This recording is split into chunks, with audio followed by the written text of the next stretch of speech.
I need. Hi guys, welcome. Today we're going to be making this beautiful red shoe with black lace and black beading. It takes a lot of steps, but it's an inexpensive shoe to make with really big results. So let's get started. To complete this project, I used these shoes. I used Angela's pearlescent paint in Riot Red. I used a white base.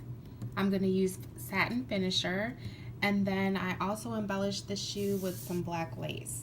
In addition to the black lace, I beaded the shoe with some beads and some Swarovski crystals, which I'll show you in a minute.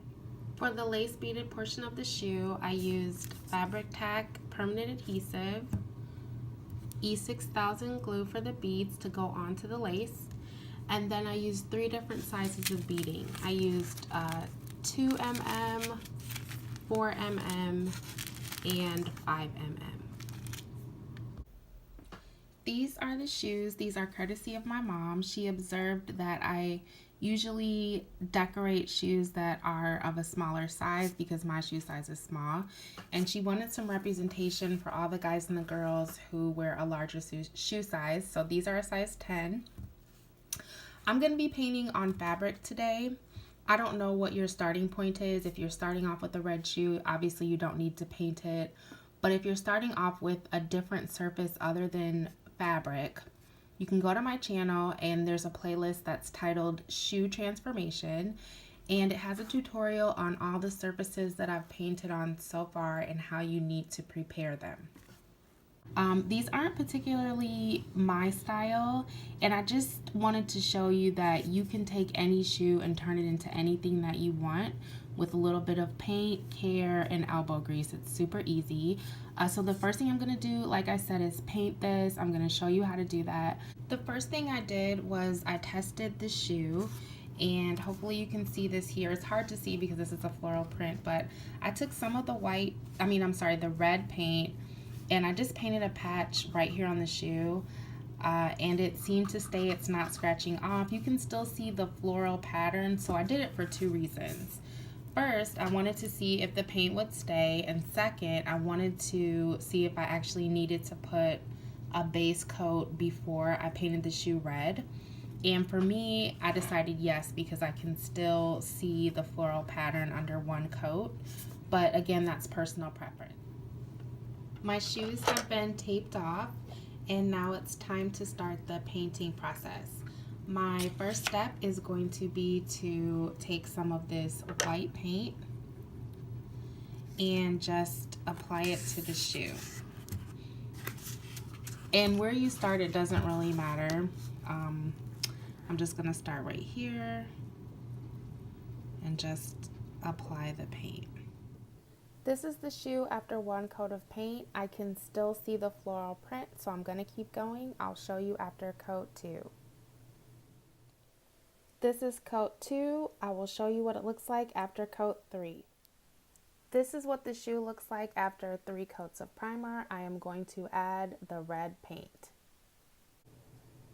These are the shoes after the first coat of red paint. And as you can see, it still needs to dry in some areas, but for the most part, this first coat is covering up the floral print nicely. I'm going to add at least 1 more coat, and I will show you what it looks like. These are the shoes after 2 coats of red paint. So I'm going to let this dry overnight, and I will begin adding the embellishments. My shoes are now painted the color that I want them to be, so I'm going to move on to the next step, which is adding the lace.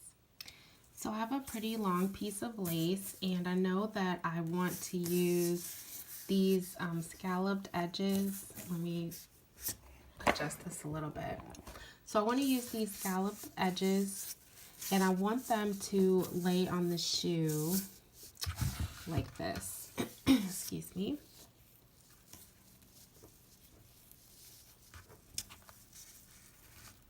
So I want the scalloped edge to kind of come along on each side of the shoe. So in order to attach the lace, I just taped it right here on the edge of the shoe. And I understand that if you have a painted surface, it might be a little bit harder. So you could use chalk or you could use your finger. But for me, I attached it here. And then I'm pulling it around. And then I kind of want to make sure that each side of the shoe matches up with the same level of lace. And then I'm just going to pull it to the other side, tape it, and cut it. So it's taped. I am going to probably just cut this bottom part first and then readjust it to make sure everything fits perfectly before I give it a closer cut. I do want to show you something. For this shoe, if you can see right here, I have a couple of like little pieces that I missed with the paint. So before you add your lace, you definitely want to make sure that it's either covered or you kind of go over it with a little bit of paint before you add anything, just to make sure that your shoe looks as beautiful and professional as possible. I've secured the lace on the bottom of the shoe, and now I'm going to begin cutting so that it's closer to the pattern that I want. So I'm just going to take my scissors and cut this portion out like this.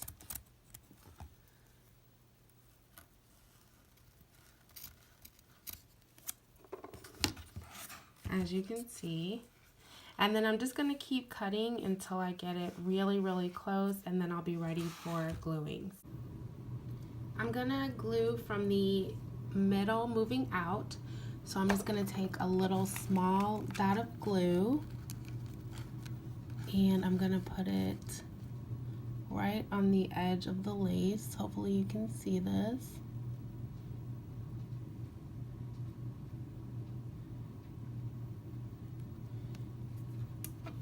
And I'm going to secure it onto the shoe and just allow it to dry.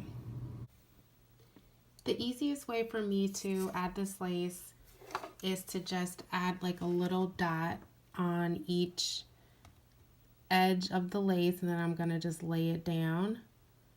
I'm going to do the same for the other side, and then once I'm done with that, I'll show you how I glued the side of the shoe.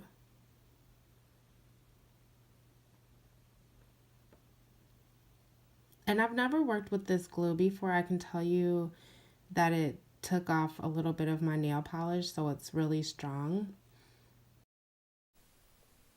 The key to securing the lace and making sure it stays where you want is to tape it back down after you've glued it and taking your time. So I'm just going to add a small little dot of glue. That's kind of a lot. On each little edge.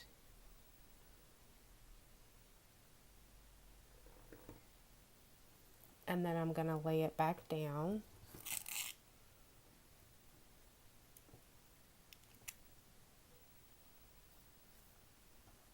And just keep going around the shoe until it's all exactly where I want it.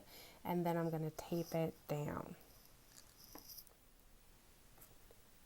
For the edge of the shoe, I glued it all the way down and then pressed the lace into the seam with a toothpick.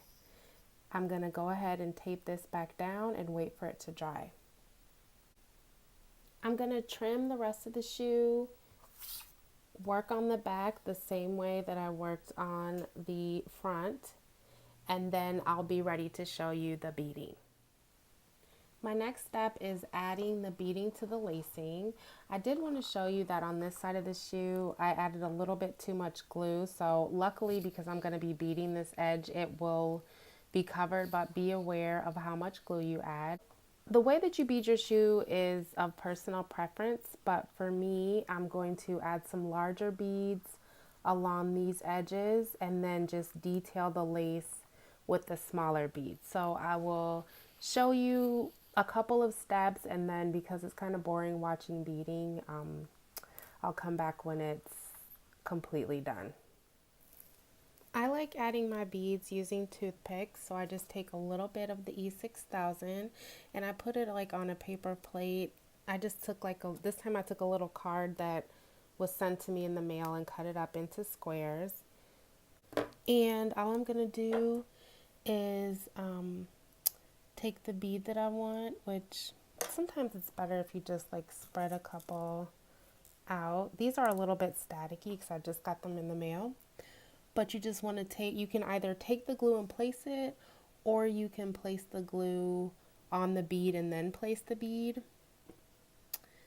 Really up to you, but I try not to waste any glue because the glue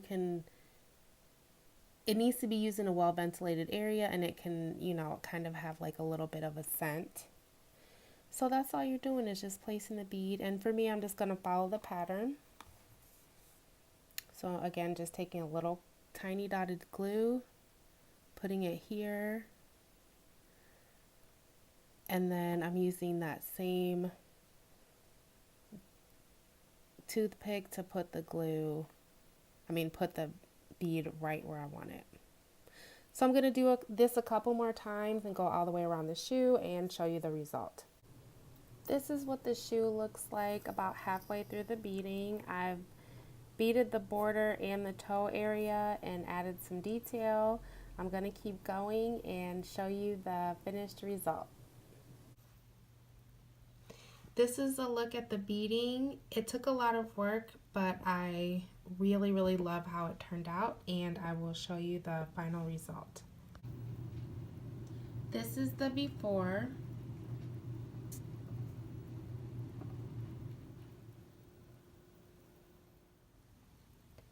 This is the final result. I love how they turned out. Thank you so much for watching, and I will see you next week.